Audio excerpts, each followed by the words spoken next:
بسم اللہ الرحمن الرحیم۔ السلام علیکم۔ بروز بدھ 13 جنوری 2021۔ سعودی روزنامہ آپ شہزاد کریم سے سن رہے ہیں۔ سعودی عرب سے باہر گاڑی کے نمبر پلیٹ گم ہونے پر کیا کیا جائے؟ سعودی محکمہ ٹریفک نے بیرون مملکت سفر کے دوران گاڑی کے نمبر پلیٹ گم ہونے کی صورت میں طریقہ کار کی وضاحت کی ہے۔ ایک شہری کی جانب سے پوچھا گیا تھا کہ سعودی عرب سے باہر دوران سفر گاڑی کی نمبر پلیٹ گم ہو جانے پر کیا کرنا چاہیے اور کس ادارے سے رجوع کرنا چاہیے۔ عاجل ویب سائٹ کے مطابق محکمہ ٹریفک نے ٹوئٹر کے سرکاری اکاؤنٹ پر جواب دیتے ہوئے کہا کہ نمبر پلیٹ گم ہو جانے کی صورت میں سب سے پہلے فوجداری ریکارڈ کے ادارے میں رپورٹ درج کرائی جائے۔ متبادل نمبر پلیٹ جاری کرانے کے لیے مقررہ فیس جمع کرانا ہوگی۔ محکمہ ٹریفک سے رجوع کر کے نئی نمبر پلیٹ کے اجراء کی درخواست دی جائے۔ محکمہ ٹریفک کی جانب سے بیان میں مزید کہا گیا ہے، ٹریفک قانون کی دفعہ 4 میں یہ پابندی ہے کہ کوئی بھی شخص نمبر پلیٹ کے بغیر گاڑی نہیں چلا سکتا۔ قانون کے مطابق ہر گاڑی کے اگلے حصے اور عقبی حصے میں نمبر پلیٹ کی تنصیب ضروری ہے۔ نمبر پلیٹ نمایاں جگہ پر نصب کرنا لازمی ہے۔ اگر کسی کے نمبر پلیٹ گم ہو جائے تو ایسی صورت میں پہلی فرصت میں محکمہ ٹریفک سے رابطہ کیا جائے۔ الاولیٰ معاہدے کے بعد پہلا سعودی قطری گانا کب ریلیز ہوگا؟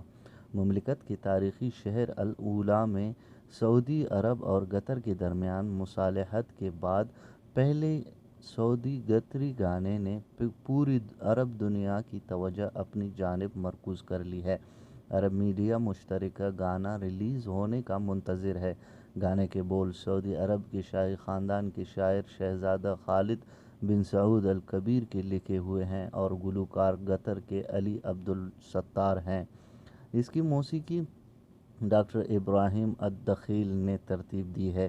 العربیہ نیٹ سے گفتگو کرتے ہوئے موسیقار ڈاکٹر ابراہیم الدخیل نے سعودی قطری مشترکہ محبت بھرے گانے کے حوالے سے بتایا کہ دراصل ہوا یوں کہ جس روز ولی عہد شہزادہ محمد بن سلمان اور امیر قطر شیخ تمیم نے الاولیٰ میں ملاقات کی، اسی دن قطری فنکار علی عبدالستار نے ٹیلی فون پر رابطہ کر کے الاولیٰ میں خلیجی اتحاد و اتفاق کے ترجمان گانے کا میوزک تیار کرنے کی درخواست کی تھی۔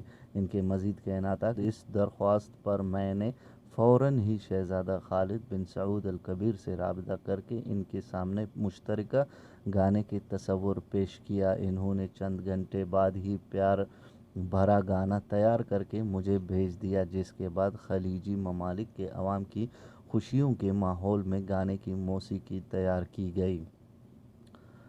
مجلس شورا نئے علاقوں اور شہروں میں فیکٹریاں قائم کی جائیں۔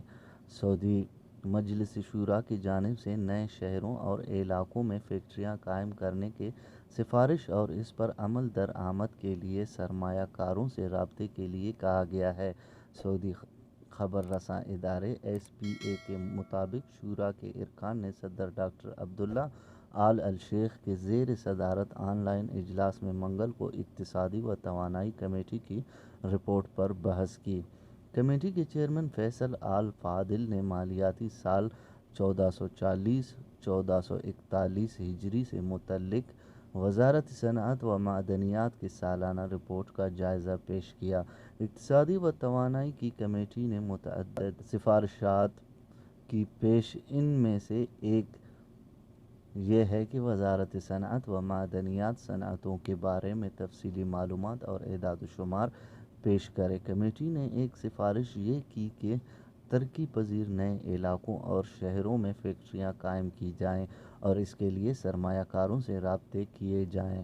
کمیٹی نے یہ بھی کہا کہ قومی فیکٹریوں کے قیام کی راہ میں رکاوٹیں ختم کرائی جائیں، اس سلسلے میں سرمایہ کاروں کا تعاون حاصل کیا جائے، قومی فیکٹریوں کے قیام کے فیصلے متوازن انداز میں کیے جائیں۔ سعودی وزیر خارجہ نے بھی کورونا ویکسین لگوا لی۔ سعودی وزیر خارجہ شہزادہ فیصل بن فرحان نے بھی منگل کو کورونا ویکسین کی پہلی خوراک لے لی۔ وزیر خارجہ نے ٹوئٹ کی، آج کورونا ویکسین کی پہلی خوراک لی ہے۔ دعا ہے اللہ ہماری قیادت کو شہریوں اور مقیمین کے لیے ویکسین کی فوری اور محفوظ طریقے سے فراہمی کے لیے عظیم کاوشوں پر اس کا اجر دے۔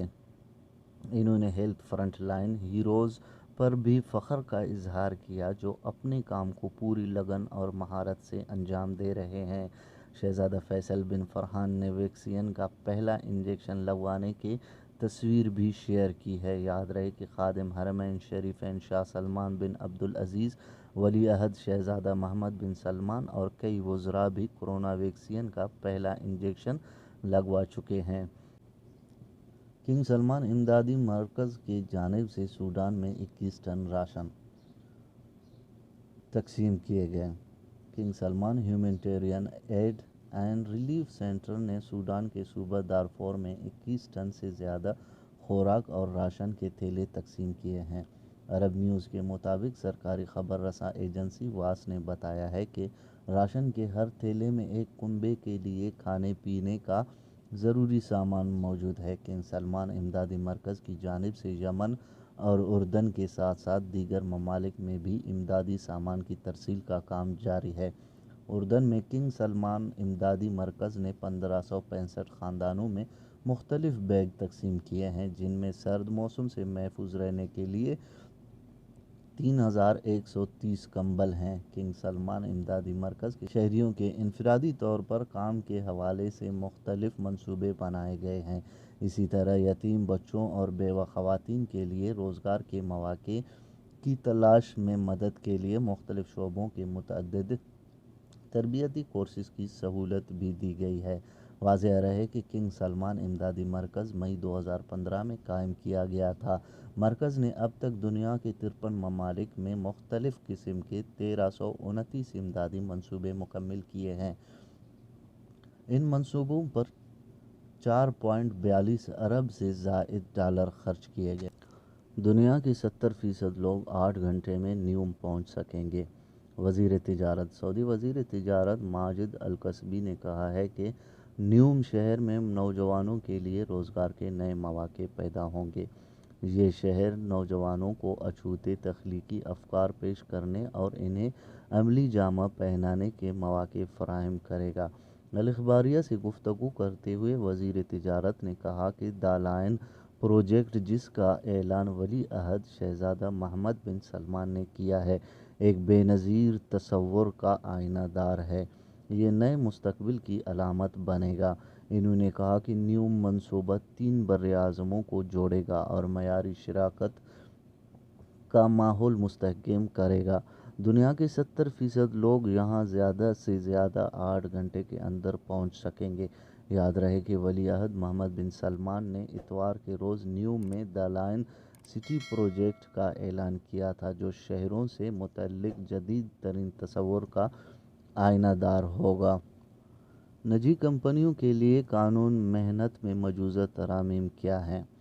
سعودی وزیر افرادی قوت و سماجی بہبود احمد الراجحی نے قانون محنت میں مجوزہ ترامیم کے بارے میں متعلقہ فریقوں کی رائے طلب کر لی ہے۔ اخبار 24 کے مطابق احمد الراجحی نے کہا ہے کہ قانون محنت میں مجوزہ ترامیم کا مقصد نجی اداروں کا فروغ اور نجی کمپنیوں کے لیے مارکیٹ کی اصلاح ہے۔ انہوں نے مزید کہا کہ ہمارا مقصد روزگار کے لیے ایسا مثالی ماحول پیدا کرنا ہے جس میں وزارت کے اہداف حاصل ہوں اور سعودی وژن 2030 کی روشنی میں لیبر مارکیٹ کی حکمت عملی مؤثر شکل میں تیار ہو۔ نئے قانون میں جن ترامیم کی تجویز دی گئی ہے، ان میں سے ایک اوقات کار میں کمی کی تجویز ہے۔ ایک ہفتے میں 40 گھنٹے سے زیادہ کام نہیں لیا جا سکے گا۔ موجودہ قانون محنت میں ایک ہفتے میں 48 گھنٹے تک ڈیوٹی لی جا رہی ہے۔ ماہ رمضان کے دوران مسلم ملازمین کی ڈیوٹی میں تخفیف کی گئی ہے۔ ایک ہفتے میں 36 گھنٹے کے بجائے زیادہ سے زیادہ 30 گھنٹے ڈیوٹی لی جا سکے گی۔ ملازم خواتین کے لیے بچے کی پیدائش پر 10 ہفتے کے بجائے 14 ہفتے کی چھٹی مکمل تنخواہ کے ساتھ دینے کا فیصلہ کیا گیا ہے۔ قانون محنت کی دفعہ 107 میں یہ اضافہ تجویز کیا گیا ہے کہ آجر و اجیر کے منظوری سے اوور ٹائم کے بجائے تنخواہ سمیت اضافی چھٹی دی جا سکتا ہے۔ تاہم اگر ملازم کی سروس ختم ہو رہی ہو تو ایسی صورت میں اس قسم کی چھٹی استعمال نہ کرنے کی صورت میں اوور ٹائم کیش کی صورت میں ادا کرنا ہوگا۔ ایک ترمیم میں یہ بھی تجویز کی گئی ہے کہ اگر ملازمت کے معاہدے میں ناجائز طریقے سے آجر کی جانب سے معاہدہ ختم کرنے پر معاوضے کی شق شامل نہ ہو تو ایسی صورت میں ملازمت کا معاہدہ ختم کرنے سے متاثر ملازم کو ہر سال کے حوالے سے 1 ماہ کی تنخواہ دینا ہوگی۔ تعلیمی کمیشن کا امتحانی معیار بلند کرنے کے لیے محبہ سے معاہدہ۔ سعودی عرب میں تعلیم و تربیت کی جانچ کرنے والا کمیشن ETEC قابلیت و تخلیقی صلاحیتوں کی جانچ اور اس کے امتحانات کی تیاری میں کنگ عبدالعزیز فاؤنڈیشن اور اس کی ساتھی فاؤنڈیشن محبہ کی مدد کرے گا۔